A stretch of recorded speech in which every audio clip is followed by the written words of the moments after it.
যখনই আঘাত এসেছে, প্রতিবারই বাঙালি জেগে উঠেছে নতুন জাগরণের গানে।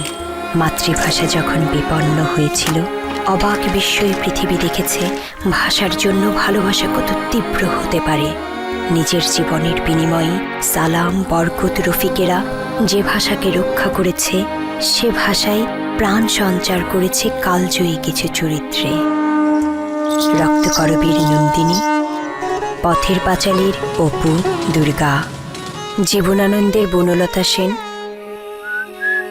হুমায়ুন আহমেদের হিমু, শরৎচন্দ্রের দেবদাস, সত্যজিতের ফেলুদা।